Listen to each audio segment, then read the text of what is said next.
So emotional eating is a subconscious pattern, and this is why willpower doesn't work. So let's dive in. And if you're new here, welcome. My name is Michelle. I'm a certified holistic nutritionist specializing in emotional eating. So I wanted to dive a little bit deeper into emotional eating, which is a coping mechanism. It's a subconscious pattern. And if we don't understand what emotional eating really is, we're going to go about it the wrong ways. We're going to try to willpower. We're going to try to use the latest diet or maybe even in talk therapy. We're using our conscious mind trying to figure this out, trying to, willpower our way out of our emotional eating. And that's not going to work long term. Yes, you can willpower for short term. And, I've had times where I've willpowered for many, many months and years. And I've had clients that do the same thing. But at some point, your willpower runs out and you can't do the same things you used to do. And it doesn't work anymore.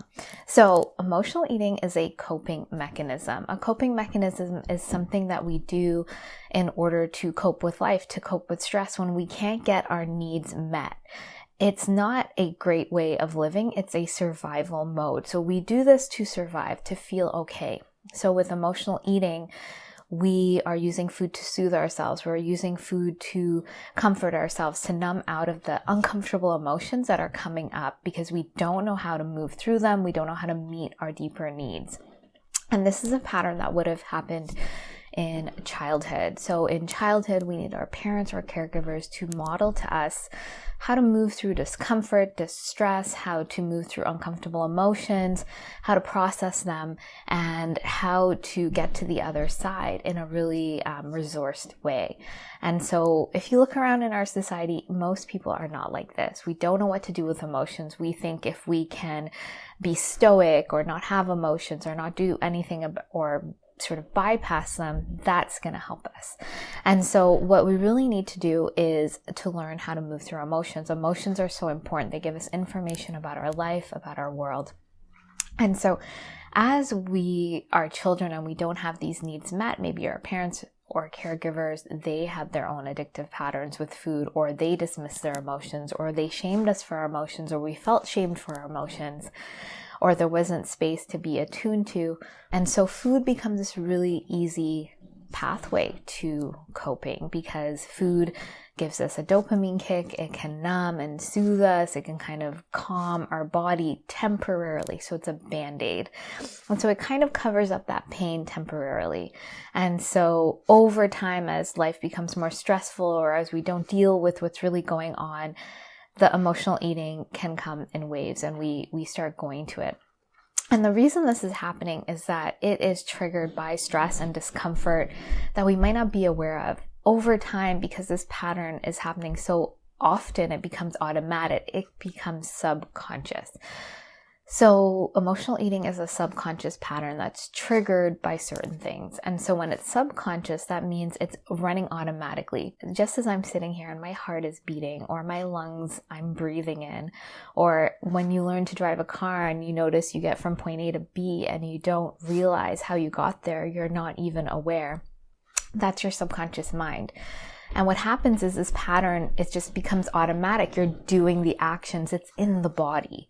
It's not about thinking about it. Your body is just playing out those behaviors and actions. And this is happening with emotional eating when you're triggered.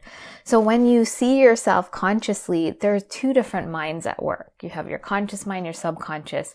You might be able to willpower, but because this is a coping mechanism and when it's triggered, it has so much power, it's almost like you can't stop yourself. The snowball is going down the hill and you can't stop it. You have to let it run its course.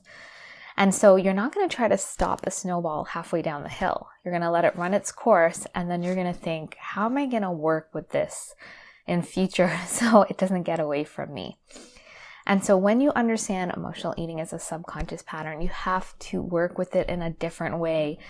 We're told we need more willpower. We need to fight the urge. We need to do the latest diet or exercise plan or be stronger or just, you can do it. And yes, to a degree, when you're learning a new habit, you want to do something new, there is that willpower, that consciousness where you're consciously doing things.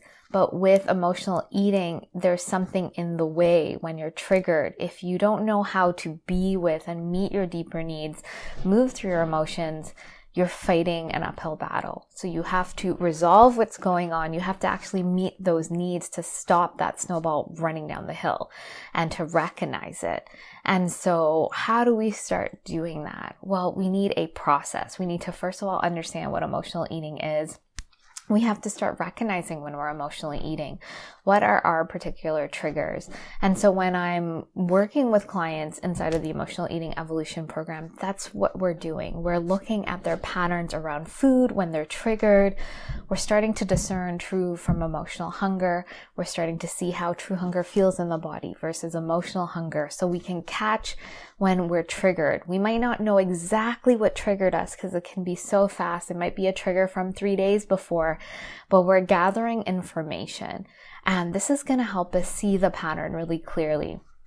Because emotional eating and emotional eaters have done so many diets, they have so many food rules that shame of not following a food rule can also trigger emotional eating. So we have to look at how are you nourishing yourself so we can really tell you're truly nourishing your body, you are meeting those physical needs, and then we're catching those triggers.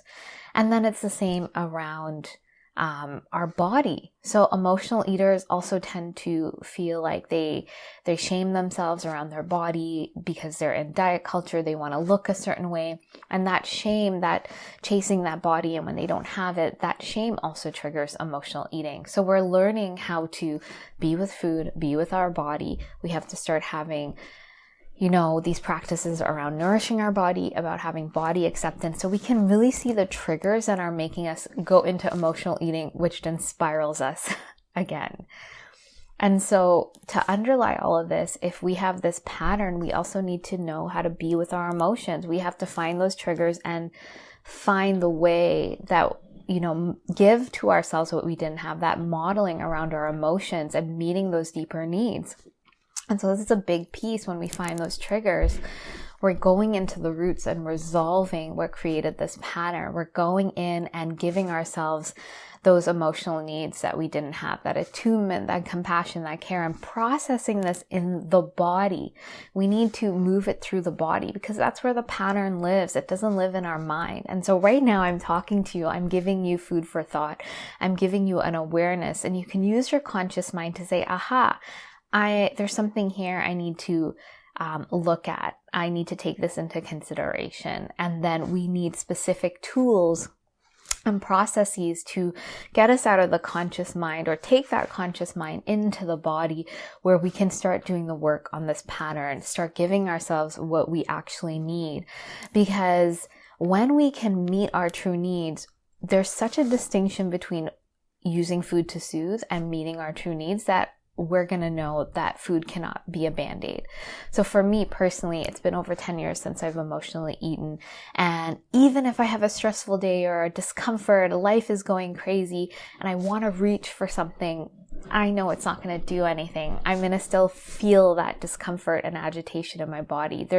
Food can't do anything for me at that point. I have to really be with and move through that, whatever's coming up in life, whether it's small or big. And that's what's going to give me resolution. And that's going to give me clarity about life. That's going to give me empowerment. That's going to give me confidence. That's going to give my body ease because I'm not holding in all those emotions. I'm not holding in all this stress. And that is what's going to get you to the other side. That literally gives you ease, peace, and confidence around food and in your body, because you can see what you actually need versus what you think you need or what you're sold.